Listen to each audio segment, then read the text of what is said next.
அனைவருக்கும் இனிய காலை வணக்கம். ஒலிம்பியா ஐஏஎஸ் அகாடமி சார்பாக வந்து பார்த்திங்கன்னா நம்ம தினசரி மாதிரி தேர்வுகளை பார்த்து வருகிறோம். இந்த தினசரி மாதிரி தேர்வில் ஒரு 1 மந்த்தாக வந்து கேப் விட்டுருப்புங்க பல்வேறு சூழலால். ஸோ ரீஸ்டார்ட் பண்ணலாம். ஏன்னா நமக்கு நெக்ஸ்ட்டு வந்து குரூப் 1க்கான நோட்டிஃபிகேஷன் வரப்போகுது. அடுத்தடுத்த எக்ஸாம்ஸ்க்கான நோட்டிஃபிகேஷன் இருக்குது. டெக்னிக்கல் எக்ஸாம்ஸ்க்கான நோட்டிஃபிகேஷனும் தற்போது வெளியிட்டிருக்காங்க. இந்த ப்ரீவியஸ் கொஸ்டின்ஸ் மாதிரி தேர்வை பொறுத்தவரையும் ஒவ்வொரு சப்ஜெக்ட்லேருந்து தனித்தனியாக நம்ம பார்த்து வருகிறோம். அந்த வகையில் பாலிட்டி ஏரியாவும் நமக்கு வந்து பார்த்திங்கன்னா அப்கமிங்காக வரக்கூடிய எல்லா போட்டித் தேர்வுகளுக்கும் மிக முக்கியமாக குரூப் 1க்கு வந்து மிக பயனுள்ளதாக இருக்கும் வகையில் நம்ம கொஸ்டின்ஸை பார்த்து வருகிறோம். கிட்டத்தட்ட 7 கொஸ்டின் பேப்பரை நம்ம ஆல்ரெடி டிஸ்கஸ் பண்ணியிருக்கிறோங்க டெஸ்ட் எழுதி. ஸோ இது 8வது கொஸ்டின் பேப்பரை பொறுத்தவரையும் 4/8/2025 நடைபெற்ற கம்பைன்டு டெக்னிக்கல் சர்வீசஸ் எக்ஸாமினேஷன் இன் நான் இன்டர்வியூ போஸ்ட் டெக்னிக்கல் சர்வீஸில் நான் இன்டர்வியூ போஸ்ட்டில் நடந்த தேர்வில் ஒரு 18 கேள்விகள் வந்து பாலிட்டி ஏரியாவில் வந்து கேட்கப்பட்டுள்ளது. ஸோ இந்த 18 கேள்விகள் டிஃப்ரெண்ட் டைப்ஸாக கேட்டிருக்காங்க. ஆனால் கொடுக்கப்பட்ட சிலபஸ் படி அந்த ஏரியாவிலேருந்து தான் திரும்ப ஏரியாவிலேருந்து ஒவ்வொரு டைமும் வந்து கொஸ்டின்ஸை கேட்குறாங்க.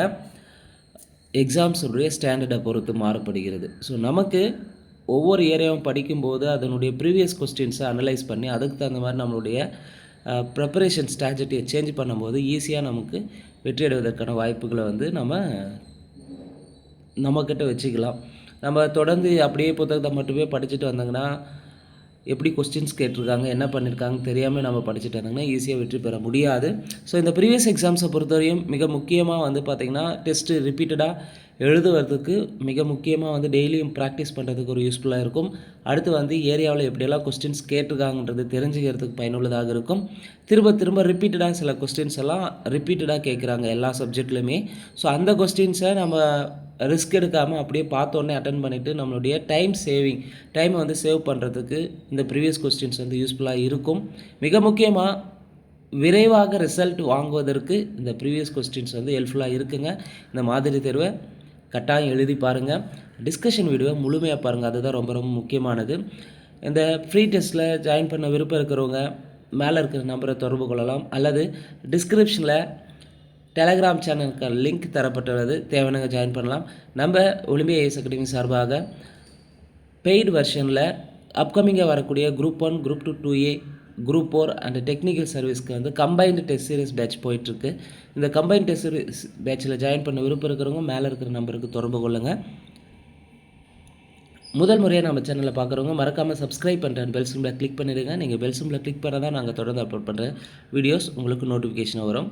இந்த வீடியோவை பொறுத்தவரை மொத்தம் பாலிட்டி ஏரியாவில் கம்பைன்டு டெக்னிக்கல் சர்வீஸில் கேட்கப்பட்ட ஒரு 18 கேள்விகள் இருக்குது. இந்த 18 கேள்வியிலிருந்து தான் நாம் மிக முக்கியமாக வந்து பாலிட்டி ஏரியாவை எப்படியெல்லாம் கேட்குறாங்கன்றதை தெரிஞ்சுக்க போகிறோம். ஃபஸ்ட் கொஸ்டின், கூற்று காரணம். மேக்ஸிமம் இப்போ ஒவ்வொரு சப்ஜெக்ட்லையுமே அந்த ஏரியாவிலேருந்து குறைந்தது ஒரு கூற்று காரணம் கொஸ்டின் வச்சிடுறாங்க. சம்டைம்ஸ் 2-3 கொஸ்டின்ஸ் கூட பாலிட்டி ஏரியா வந்து வைக்கிறாங்க. கூற்று காரணம் கம்பல்சரி இருக்குங்க. தெளிவாக உள்வாங்கி படித்து அதை எப்படியெல்லாம் கேட்டிருக்காங்கன்றதை பார்த்துக்கோங்க.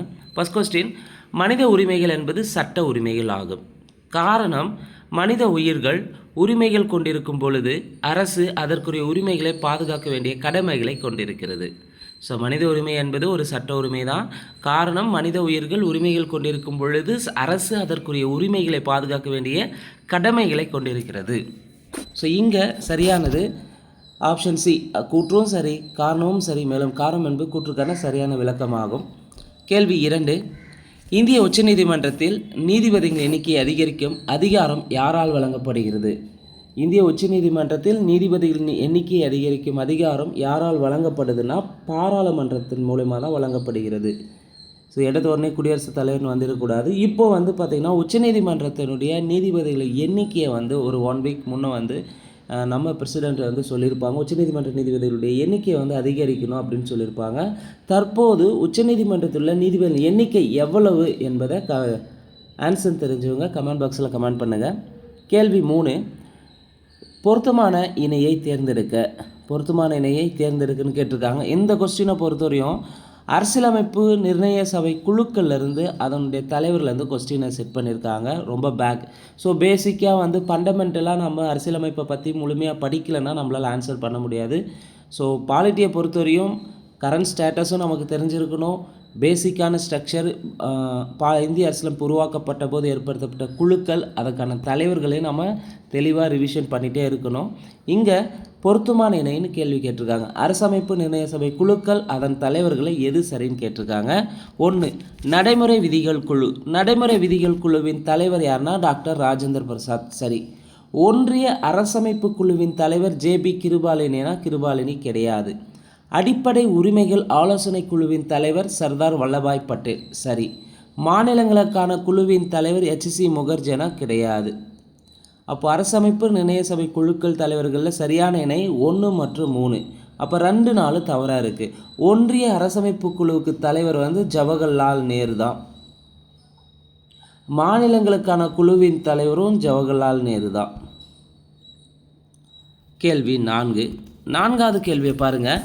மக்களவையில் அதிக இடங்களை கொண்ட மாநிலம் எதுன்னு கேட்டிருக்காங்க. இங்கே நமக்கு நல்லாவே தெரியும், பேசிக்காகவே அதிக மக்களவை கொண்ட அதிக மக்களவை கொண்ட மாநிலம்னு பார்த்தீங்கன்னா உத்தரப்பிரதேசம் தான். 80 உறுப்பினர்களை தேர்ந்தெடுக்கக்கூடியதாக இருக்குது ஹையஸ்ட்டாக. ஸோ இந்த கேள்வியில் என்ன கேட்டிருக்காங்கன்னா, இங்கே இருக்கக்கூடிய ஆப்ஷனில் எது அதிக மக்களவை தொகுதி கொண்ட அதிக மக்களவை உறுப்பினர்களை கொண்ட ஸ்டேட்டுன்னு கேட்டிருக்காங்க. அப்போது நமக்கு மக்களவையிலுடைய உறுப்பினர்கள், ஒவ்வொரு ஸ்டேட்டுடைய மக்களவை உறுப்பினர் எண்ணிக்கையை நம்ம லிஸ்ட்டாக எழுதி வச்சுக்கணும். அதே போல் சட்டமன்ற உறுப்பினர்களுடைய எண்ணிக்கையும் தெரிஞ்சிருக்கணும். ரொம்ப ரொம்ப முக்கியமானது. எந்தெந்த ஸ்டேட்டில் மக்களவை சட்டமன்ற மேலவை உறுப்பினர்கள் இருக்காங்க அப்படின்றத தெரிஞ்சு வச்சுக்கணும். ஸோ பாலிட்டியில் இப்படி தான் கேட்கணும் அப்படி தான் கேட்கணுனாலாம் கிடையாது. சிலபஸ் வைஸ் அவங்க கேட்பாங்க, நம்மளை ஒமிட் பண்ண வைக்கணும். ஏன்னா காம்படிஷன் அதிகமாக இருக்குது. இந்த சமயத்தில் பார்த்தீங்கன்னா ஃபில்ட்ரு பண்ணணுன்னா கொஸ்டின்ஸை டஃப் பண்ணுவாங்க. அப்போ எந்தெந்த ஏரியாவில் இதெல்லாம் கேட்க மாட்டாங்கன்னு நம்ம நினைக்கிறோமோ அந்தந்த ஏரியாவில் தான் கொஸ்டின்ஸு வைப்பதற்கான சான்ஸுகள் அதிகமாக இருக்குது. இங்கே மக்களவையில் அதிக இடங்களை கொண்ட மாநிலங்கள் பட்டியலில் ஃபஸ்ட்டு மத்திய பிரதேசம் தான். அதிக மக்களவையில் இந்த 4 ஆப்ஷனில் ஃபஸ்ட்டு இருக்கிறது மத்திய பிரதேசம். மத்திய பிரதேச மக்களவை உறுப்பினர்கள் எண்ணிக்கை எவ்வளோன்னு பார்த்தீங்கன்னா 29 இருக்குங்க. குஜராத்தினுடைய உறுப்பினர்களின் எண்ணிக்கை மக்களவை உறுப்பினர்கள் 26. அதுக்கடுத்து கர்நாடகா அதிகபட்சமாக 28 உறுப்பினர்கள் இருக்காங்க மக்களவை உறுப்பினர்கள். ஒடிசா 21 உறுப்பினர்கள் இருக்காங்க. ஸோ மக்களவையில் அதிக இடங்களை கொண்ட மாநிலங்களில் இங்கே மத்திய பிரதேசம் 29 மக்களவை உறுப்பினர்கள் இருக்காங்க. பொதுவாக அதிக மக்களவை கொண்ட மாநிலனாவே உத்தரப்பிரதேசம் தான். உத்தரப்பிரதேசம் 80 மக்களவை கொண்டிருக்கு, மக்களவை உறுப்பினர்கள் இருப்பாங்க உத்தரப்பிரதேசத்தில். தமிழ்நாடை பொறுத்தவரை 39 மக்களவை உறுப்பினர்கள் எண்ணிக்கை. அதுக்கடுத்து பார்த்திங்கன்னா மத்திய பிரதேசத்துக்கு அடுத்து அதிகமாக மக்களவை உறுப்பினர்கள் இருக்குது மகாராஷ்டிராவை பொறுத்தவரையும் 48 மக்களவை உறுப்பினர்கள் இருப்பாங்க. அதுக்கடுத்து வெஸ்ட் பெங்காலில் 42 மக்களவை உறுப்பினர்கள் இருப்பாங்க. அதற்கடுத்து பீகாரில் பார்த்திங்கன்னா 40 மக்களவை உறுப்பினர்கள் இருப்பாங்க. சவுத் இந்தியான்னு எடுத்துக்கிறாங்கன்னா தமிழ்நாடு, ஆந்திரா, கர்நாடகா, கேரளா, தெலுங்கானா 5 ஸ்டேட்ஸ் இருக்குது. இதில் தமிழ்நாட்டுடைய மக்களவை உறுப்பினர் எண்ணிக்கை, தமிழ்நாட்டை பொறுத்தவரையும் தமிழ்நாட்டுடைய மக்களவை உறுப்பினர் எண்ணிக்கை 39. ஆந்திராவுடைய மக்களவை உறுப்பினர்கள் எண்ணிக்கை 25. கர்நாடகா நம்ம ஆல்ரெடி பார்த்துருப்போங்க. கர்நாடகாவுடைய மக்களவை உறுப்பினர் எண்ணிக்கை 28. அடுத்து கேரளாவினுடைய மக்களவை உறுப்பினர் எண்ணிக்கை 20. தெலுங்கானாவுடைய மக்களவை உறுப்பினர்கள் எண்ணிக்கை 17. ஸோ மக்களவை உறுப்பினர்கள் இப்போ ரீசெண்டாக பார்த்திங்கன்னா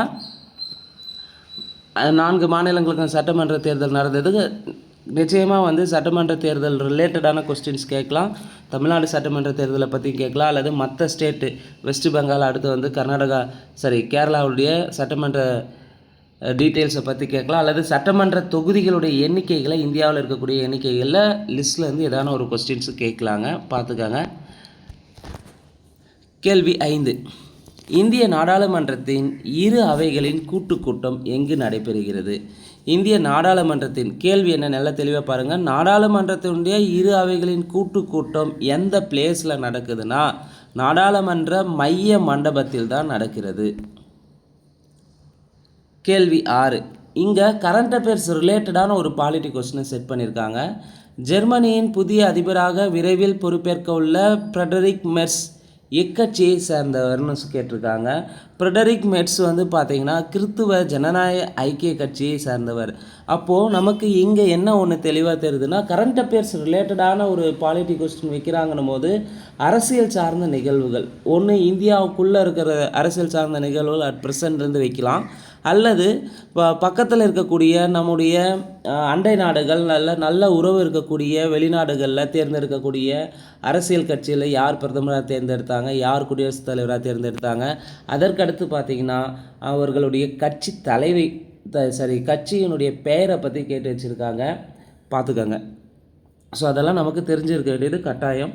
கேள்வி 7, குடியரசுத் தலைவர் பாராளுமன்ற உறுப்பினராகவோ அல்லது மாநில அவையின் சட்டமன்ற உறுப்பினராகவோ இருக்கக்கூடாதுன்னு சொல்லக்கூடிய ஆர்டிக்கிள் என்னன்னு கேட்டிருக்காங்க.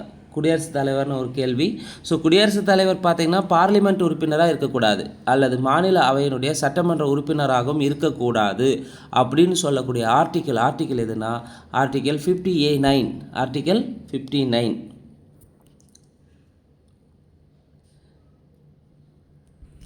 ஆப்ஷன் ஏ பாருங்கள், ஆர்டிகல் 56, ஆர்டிகல் 57, ஆர்டிகல் 58 குடியரசுத் தலைவர் ரிலேட்டடான ஆர்டிகல்ஸ் தான். 59 என்ன சொல்லியிருக்கு, இப்போ குடியரசுத் தலைவர் என்பவர் பாராளுமன்ற உறுப்பினராகவோ அல்லது மாநில அவையின் சட்டமன்ற உறுப்பினராக இருக்கக்கூடாதுன்னு சொல்லுது. ஆர்டிகல் 56 என்னன்னு பார்த்தீங்கன்னா குடியரசுத் தலைவருடைய பதவி காலத்தை பற்றி சொல்லுது. குடியரசுத் தலைவரின் பதவி காலத்தை பற்றி சொல்லக்கூடியது ஆர்டிகல் 56. ஆர்டிகல் 57 வந்து இந்திய குடியரசுத் தலைவரை மீண்டும் தேர்ந்தெடுப்பதற்கான தகுதிகளை பற்றி சொல்லக்கூடியது. குடியரசுத் தலைவர் மீண்டும் தேர்ந்தெடுக்க தகுதிகளை சொல்லக்கூடியது. மீண்டும் தேர்ந்தெடுக்கிறத பற்றி சொல்லக்கூடியதாக 57. ஆர்டிகல் 58 வந்து குடியரசுத் தலைவராக இருப்பதற்கான தகுதிகளை பற்றி குறிப்பிடுகிறது. இங்கே 57 வந்து பார்த்தீங்கன்னா இந்திய குடியரசுத் தலைவர் ஏற்கனவே தேர்ந்தெடுத்தார். மீண்டும் தேர்ந்தெடுப்பதற்கான தகுதிகளை சொல்கிறது 57. குடியரசுத் தலைவருக்கான தகுதிகளை பற்றி சொல்கிறது 58. ஆர்டிகல் 59 பார்த்தீங்கன்னா குடியரசுத் தலைவர் வந்து பார்லிமெண்ட் உறுப்பினராகவோ சட்டமன்ற உறுப்பினராக இருக்கக்கூடாதுன்னு என்று குறிப்பிடுகிறது. ஸோ ஆர்டிகல்ஸை தெளிவாக படித்து வச்சுக்காங்க. கேள்வி 8, பின்வரும் வகைகளில் உள்ள மக்களில் தங்கள் இந்திய குடியுரிமையை யாரெல்லாம் பதிவு செய்து கொள்ளலாம் அப்படின்னு கேட்டிருக்காங்க. சிட்டிசன்ஷிப்லேருந்து ஒரு கேள்வி கேட்டிருக்காங்க, பார்ட் 2 குடியுரிமை. ஸோ இதில் 4 ஆப்ஷன் கொடுத்துருக்காங்க. யாரெல்லாம் வந்து இந்திய குடியுரிமையை வந்து பதிவு செய்து கொள்ளலாம்னு கேட்டிருக்காங்க. 1, காமன்வெல்த் நாடுகளின் குடிமகன் பதிவு செய்ய முடியும். இந்திய பெற்றோரின் குழந்தைகள் பதிவு செய்ய முடியும். இந்திய குடிமகனை மணந்த பெண்கள் பதிவு செய்ய முடியும். இந்திய வம்சாவளி குழந்தைகளும் வந்து இந்திய குடியுரிமையை பெற முடியும். ஸோ யாரெல்லாம் இந்திய குடியுரிமையை பெற முடியும்னா காமன்வெல்த் நாடுகளான குடிமகன்கள், இந்திய பெற்றோரின் குழந்தைகள், இந்திய குடிமகனை மணந்த பெண்கள், இந்திய வம்சாவளியை சார்ந்த குழந்தைகள் வந்து இந்திய குடியுரிமை பெறுவதற்கு பதிவு செய்து கொள்ளலாம். அப்போ இங்கே சரியானது இவை அனைத்துமே சரி. கேள்வி 9, பின்னுரை இயங்குதல் நிராகரித்தல் கோட்பாட்டின்படி உச்சநீதிமன்றம் விதித்துள்ள பின்வரும் கூற்றுகளில் எவை சரியானது அப்படின்னு ஒரு கேள்வி கேட்டு வச்சுருக்காங்க. 1, அரசமைப்பு சட்டம் தொடர்பான விஷயங்களில் மட்டும் பயன்படுத்தப்பட வேண்டும். உச்சநீதிமன்றம் மட்டுமே இக்கோட்பாட்டினை செயல்படுத்தும். முன்மேவு தன்மையுடன் முந்தைய வழக்கின் முடிவினை மறுதளிக்கும். ஸோ என்ன ஒரு கோட்பாடுனா பின்னுரை இயங்குதல் நிராகரித்தல் கோட்பாடுன்னு ஒரு கோட்பாடு இருக்குது கான்ஸ்டியூஷனில். அதிலேருந்து கொஸ்டின் கேட்டிருக்காங்க. இது அரசமைப்பு சட்டம் தொடர்பான விஷயங்கள் மட்டும்தான் பயன்படுத்த வேண்டும், சரி. உச்சநீதிமன்றம் மட்டுமே இக்கோட்பாட்டினை செயல்படுத்தும், சரி. 3வது கூற்று வராது. அப்போ இங்கே 1, 2 மட்டும் சரியாக இருக்குது. கேள்வி 10, கூற்று அதன் ஆசிரியை பற்றி கேட்டிருக்காங்க.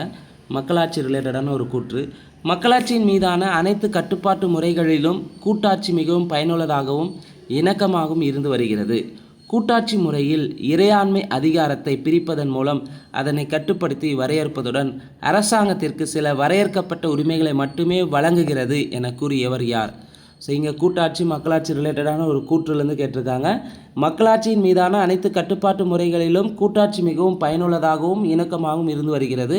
கூட்டாட்சி முறையில் இறையாண்மை அதிகாரத்தை பிரிப்பதன் மூலம் அதனை கட்டுப்படுத்தி வரையறுப்பதுடன் அரசாங்கத்திற்கு சில வரையறுக்கப்பட்ட உரிமைகளை மட்டுமே வழங்குகிறது என கூறியவர் ஆக்டன் பிரபு.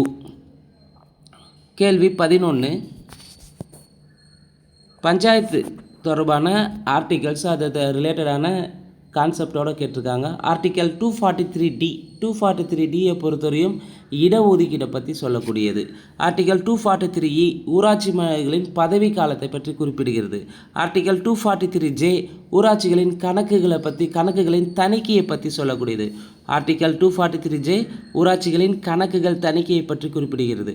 ஆர்டிகல் 243K ஊராட்சிகளுக்கான தேர்தல்களை நடத்துகிறது. ஆர்டிகல் 243D ஊராட்சியினுடைய இடஒதுக்கீடு இடங்களை பற்றி சொல்லுது. 243E ஊராட்சிகளின் பதவி காலம். 243J ஊராட்சி கணக்குகளின் தணிக்கையை பற்றி குறிப்பிடுகிறது. 243K ஊராட்சிகளுக்கான தேர்தல்களை பற்றி குறிப்பிடுகிறது. சரியான விடை 3, 4, 1, 2. கேள்வி 12. கீழ்கண்ட வாக்கியங்களை கருதுக. சரியான விடையை தேர்ந்தெடுக்க. ஆளுநரை பற்றி கேள்விகள் கேட்டிருக்காங்க. தற்போது பார்த்திங்கன்னா ஆளுநருக்கு வந்து மெஜாரிட்டி நிர்வகிக்கணும், தற்போது தேர்ந்தெடுக்கப்பட்ட சட்டசபையில் வந்து பார்த்திங்கன்னா சொல்லியிருந்தாங்க. ஸோ இந்த ஆளுநர் ரிலேட்டடாக கான்ட்ரவர்சி வந்திருந்தது. ஸோ அந்த ஏரியாவிலேருந்து கண்டிப்பாக கொஸ்டின்ஸ் எதிர்பார்க்கலாம் அப்கமிங் வரக்கூடிய எக்ஸாம்ஸில். 1. ஆளுநர் மக்களால் நேரடியாக தேர்ந்தெடுக்கப்படுவதில்லை, மறைமுகமாகவும் தேர்தல் குழுவினால் தேர்ந்தெடுக்கப்படுவதில்லை. முதல் கூற்று சரி. ஆளுநர் அலுவலகமானது அரசியலமைப்பு அடிப்படையிலான ஒரு சுதந்திரமானதாகும். சரி. ஆளுநர் அரசாங்கத்தின் தலைமை செயல் அலுவலர் ஆவாரா? கிடையாது. மாநிலத்தின் தலைமை வழக்கறிஞர் மாநில நீதித்துறையின் ஒரு அங்கம் ஆவாரா? மாநிலத்துடைய தலைமை வழக்கறிஞர் மாநிலத்துறையின் ஒரு அங்கம் ஆவார். இங்கே கேள்வி என்னென்னா, மாநிலத்தின் தலைமை வழக்கறிஞர் மாநில நீதித்துறையின் ஒரு அங்கமாக இருப்பார்னா அங்கமாக இருக்க மாட்டார். ஸோ அரசினுடைய ஒரு அரசாங்கத்தில் புதிதாக தேர்ந்தெடுக்கப்பட்ட அரசாங்கத்தில் தலைமை வழக்கறிஞரை அப்பாயின்மெண்ட் பண்ணியிருப்பாங்க. அது அரசு சார்பான வழக்குகளை வந்து வாதாடுவதற்கு மிக முக்கியமாக தலைமை வழக்கறிஞர் கொண்ட குழு இருக்கும். ஸோ இங்கே மாநில நீதித்துறையின் ஒரு அங்கமாவார்னா கிடையாது. அப்போ இங்கே கீழ்கண்ட வாக்கியங்களில் சரியானது 1 மற்றும் 2 சரியாக இருக்குது. கேள்வி 13. அரசியலமைப்பு சட்டத்தில் உள்ள அடிப்படை உரிமைகள் குறித்த கீழ்கண்டவற்றில் எவை சரி? 1. நிர்வாக மற்றும் சட்டம் இயற்றுத்துறையின் அதிகாரங்களுக்கு வரம்புகளாக உள்ளன. நிர்வாகம் மற்றும் சட்ட இயற்றுத்துறை ஆகியவற்றுக்கு அதிகாரம் அளிக்கிறதானா? கிடையாது. அடிப்படை உரிமைகள் ஊற்றுக்கண்ணாக நீதித்துறை உள்ளதுன்னு இது கிடையாது. அப்போ இங்கே சரியானது 1 மற்றும் 1 மட்டுமே சரியாக இருக்குது. அடிப்படை உரிமைகள் குறித்த கீழ்கண்டவற்றில் எது சரின்னு கேட்டிருக்காங்க. ஸோ இங்கே கீ ஆன்சர் இங்கே ஏன்னு தந்திருக்காங்க. அரசியலமைப்பு சட்டத்தில் உள்ள அடிப்படை உரிமைகள் குறித்த கீழ்கண்டவற்றில் எது சரினா 3வது ஆப்ஷனும் சரியாக தான் வரும். அடிப்படை உரிமைகளின் ஊற்றுக்கண்ணாக எது இருக்குன்னா ஜுடிஷியல் தான் இருக்குது, நீதித்துறை தான் இருக்குது. அப்போது சரியானது வந்து பார்த்திங்கன்னா 1, 3 வரும், 1 மட்டும் கிடையாது. அடிப்படை உரிமைகள் குறித்த கீழ்கண்டவற்றில் சரின்னு கேட்டது சரியானது. அடிப்படை உரிமைகள் ஊற்றுக்கண்ணாக நீதித்துறை உள்ளது. நிர்வாகம் மற்றும் சட்டம் இயற்றுத்துறையின் அதிகாரங்களுக்கு வரம்புகளாக உள்ளன. சரியானோடைய ஆப்ஷன் பாம்பே. ஆனால் கீ ஆன்சர் ஏ ஆப்ஷன் தான் தந்திருந்தாங்க டிஎன்பிசியில், பார்த்துக்காங்க. கேள்வி 14. பின்வரும் விதிகளில் அரசின் வழிகாட்டு நெறிமுறைகள் எந்த விதிகள் விவரிக்கிறது? DPSP directive principle of state பாலிசியை பற்றி சொல்லக்கூடியது. ஸோ இங்கே வந்து பார்த்திங்கன்னா கம்பல்சரி அரசின் வழிகாட்டு நெறிமுறைகளை தொடர்பான ஒரு கொஸ்டின்ஸு எவ்ரி எக்ஸாம்ஸ்லையும் கேட்குறாங்க. ஸோ ஆர்டிகல்ஸ் வந்து டிபிஎஸ்பி பொறுத்தவரையும் ஆர்டிகல் 36லேருந்து 51 வரை வந்து பார்த்திங்கன்னா அரசின் வழிகாட்டு நெறிமுறைகளை பற்றி குறிப்பிடுகின்றன. கேள்வி 15. முன்னுரையில் காணப்படும் மதச்சார்பற்ற சோசியலிச ஒருமைப்பாடு போன்ற சொற்கள் எத்தனையாவது அரசியலமைப்பு சட்டத்திட்டத்தில் சேர்க்கப்பட்டுள்ளது? முன்னுரிமையில் சேர்க்கப்பட்ட 3 வார்த்தைகளான மதச்சார்பற்ற சோசியலிச ஒருமைப்பாடு போன்ற சொற்கள் வந்து 42வது சட்ட திருத்தம் 1976 படி சேர்க்கப்பட்டது. அதே சொத்துரிமை வந்து அடிப்படை உரிமைகள் கிடையாது, அது சட்ட உரிமையாக ஏற்படுத்தப்பட்டது 44வது சட்ட திருத்தம் 1978. ஸோ 105வது சட்ட திருத்தத்தை பொறுத்தவரையும் வந்து 105வது சட்ட திருத்தம் எதை சொல்லுதுன்னா, பொருளாதார மற்றும் கல்வியில் பின்தங்கியவர்களுக்கு வந்து கண்டுபிடிக்கிறது. குறிப்பாக வந்து எஸ்இபிஎஸ்ன்னு சொல்லுவாங்க. எஸ்இபிஎஸ் ஆர் ஓபிசி மக்களுடைய பொருளாதார மற்றும் கல்வியில் பின்தங்கிய ஓபிசி மக்களை கண்டறிவதற்காக ஏற்படுத்தப்பட்ட சட்ட திருத்தம் தான் 105வது சட்ட திருத்தம் 2021. அடுத்து 88வது சட்ட திருத்தம் பொறுத்தவரையும் 88வது சட்ட திருத்தம் 2003. 88வது சட்ட திருத்தம் 2003 என்ன சொல்லுதுன்னா, இந்தியாவில் சேவை வரியை விதிப்பதற்கான விதிகளை அறிமுகம் செய்கிறது. இந்தியாவில் சர்வீஸ் டேக்ஸை விதிப்பதற்கான விதிகளை அறிமுகம் செய்வது 88வது சட்ட திருத்தம் 2003. கேள்வி 16. இந்திய அரசியல் சட்டத்தின் எந்த சரத்து குழந்தைகளை தொழிற்சாலை, சுரங்கம் அல்லது எந்த ஆபத்தான தொழிலிலும் பணியமர்த்தக்கூடாதுன்னு சொல்லியிருக்காங்கன்னா, ஸோ குழந்தை தொழிலாளர் முறையை ஒழிப்பதை பற்றி சொல்லுதுனாவே ஆர்டிக்கல் 24. ஸோ அங்கே ஆர்டிக்கல் 14 பார்த்தீங்கன்னா சட்டத்தின் முன் அனைவரும் சமம் என்கிறது. ஆர்டிக்கல் 39 வந்து பார்த்தீங்கன்னா டிபிஎஸ்பி ரிலேட்டடானது, அதாவது சம வேலைக்கு சம ஊதியத்தை ரிலேட்டடாக சொல்லுகிறது. ஆர்டிக்கல் 20 வந்து பார்த்திங்கன்னா இந்திய குடிமகனுக்கு குற்றவாளியிலிருந்து தப்பித்ததற்கான சட்ட விதிகளை வந்து பார்த்திங்கன்னா வகுக்கிறது. இது ஆர்டிக்கல் 20. குற்றவியல் வழக்குகளிலிருந்து தண்டனை வழங்குவதை தவிர்க்கிறது ஆர்டிக்கல் 20. கேள்வி 17. ஐக்கிய நாடுகளின் பொது சபை தேசிய அல்லது இனம், மதம் மற்றும் மொழி சார்ந்த சிறுபான்மையினரின் உரிமைகள் குறித்த பிரகடனத்தை டேஸ் என்று ஏற்றுக்கொள்ளப்பட்டது. ஐக்கிய நாடுகளின் பொது சபை தேசிய அல்லது இனம், மதம், மொழி சார்ந்த சிறுபான்மையினரின் உரிமைகள் குறித்த பிரகடனம் டிசம்பர் 18, 1992 அன்று ஏற்றுக்கொள்ளப்பட்டது. கேள்வி 18. குழந்தைகளை பாலியல் குற்றங்களிலிருந்து பாதுகாக்கும் சட்டம் போக்சோ சட்டம் 2012 குறித்து பின்வரும் அறிக்கைகளை கருத்தில் கொள்ளுங்கள். பின்வரும் எந்த அறிக்கை சரியானதுன்னு கேட்டிருக்காங்க. சமீபத்தில் கோவை சிறுமியுடைய அந்த வன்கொடுமை நிகழ்வை பார்த்திங்கன்னா அதுவும் வந்து மிக முக்கியமான வந்து இப்போ இருக்க காலகட்டத்தில் ஒரு தமிழ்நாட்டை அதிர்ந்த ஒரு துயர சம்பவம்னு கூட சொல்லலாம். ஸோ இந்த போக்சோ சட்டத்தை இன்னும் கடுமையாக்கணும். இன்னும் வந்து பார்த்திங்கன்னா ஒரு குழந்தை மேலே, ஒரு பெண் குழந்தைகள் மேலே அல்லது பெண்கள் மேலே கை வைப்பதற்கு அஞ்சும் வகையில் அதிகபட்ச தண்டனையாக வந்து ஒரு தண்டனை சட்ட திருத்தத்தை மேற்கொண்டாங்கன்னா நிச்சயமாக வந்து இந்த பெண்களுக்கு எதிராக நடக்கக்கூடிய வன்கொடுமைகள், அடுத்து வந்து பெண்களுக்கு எதிரான பாலியல் பிரச்சனைகள், பெண் குழந்தைகளுக்கு அடுத்து குழந்தைகளுக்கு எதிராக நடக்கக்கூடிய பிரச்சனைகள் எல்லாத்துக்கும் தீர்வு காண முடியும். ஸோ தண்டனைகள் கடுமையாகும் போது குற்றங்கள் குறைவதற்கான வாய்ப்புகள் அதிகமாக இருக்கும். ஸோ இங்கே தண்டனைகள் வந்து கடுமையான தண்டனை இல்லாதனால தான் இந்த மாதிரியான நிகழ்வுகள் நடப்பதற்கு வாய்ப்புகளாக இருக்குது. தனிநபர் கட்டுப்பாடும் மிக மிக முக்கியமாக இந்த இடத்துல நம்ம பார்க்க வேண்டியதாக இருக்குது. ஸோ இங்கே குழந்தைகளை பாலியல் குற்றத்திலிருந்து பாதுகாக்கும் சட்டம் 2012 போக்சோ சட்டத்தை பற்றி கேட்டிருக்காங்க. நிச்சயமாக அப்கமிங்காக போக்சோ சட்டம் ரிலேட்டடான கொஸ்டின்ஸ் கட்டாயம் இருக்குங்க, பார்த்துக்கங்க. இதில் எது சரின்னு கேட்டிருக்காங்க. குற்றம் தொடர்பாக அறிக்கையிட தவறுவதற்கான தண்டனை 6 மாதங்கள் வரையும் சிறை மற்றும் அபராதம் அல்லது இரண்டுமே விதிக்க முடியும். ஸோ இங்கே போக்சோ தொடர்பான சரியானது வந்து ஆப்ஷன் பாம்பே மட்டும்தான் சரி. மற்ற 3 ஆப்ஷனும் தவறு. அசம்பாவிதமான புகைப்பட குற்றங்களுக்கான தண்டனை குறைந்த 3 ஆண்டுகள் சொல்கிறது தவறு. குற்றத்திற்கு உதவியதற்கான தண்டனை 5 ஆண்டுகள் என்பது தவறு. ஊடுருவிய பாலியல் தாக்குதல் தண்டனை 7 ஆண்டுன்னு சொல்கிறது தவறு. இங்கே சரியானது ஆப்ஷன் பாம்பே. ஸோ அப்போ போக்சோ சட்டத்தை பற்றி தெளிவாக நம்ம டீட்டெயிலாக பாலிட்டி கிளாஸில் நோட்ஸை தனியாக பார்ப்போம். ஸோ இந்த வீடியோவை பொறுத்தவரையும் கம்பைன் டெக்னிக்கல் எக்ஸாமில் நான் இன்டர்வியூ போஸ்ட்டில் கேட்கப்பட்ட ஒரு 18 கேள்விகளுக்கான விடை குறிப்புகளை முழு விளக்கத்தோடு பார்த்துருப்பாங்க. நிச்சயமாக பாலிட்டி எக்ஸாம்ஸுக்கு பாலிட்டி கொஸ்டின் பேப்பரை பாலிட்டி ஏரியாவில் எப்படி படிக்கலாம், எப்படி வந்து ஈஸியாக ஆன்சர் பண்ணலாம், அதிக மதிப்பெண் பெறுவதற்கு இந்த PYQ previous year question papers வந்து உங்களுக்கு ஹெல்ப்ஃபுல்லாக இருந்திருக்கும். இந்த வீடியோவை பற்றி மறக்காமல் கமெண்ட் செக்ஷனில் கமெண்ட் பண்ணுங்கள். நன்றி, வணக்கம்.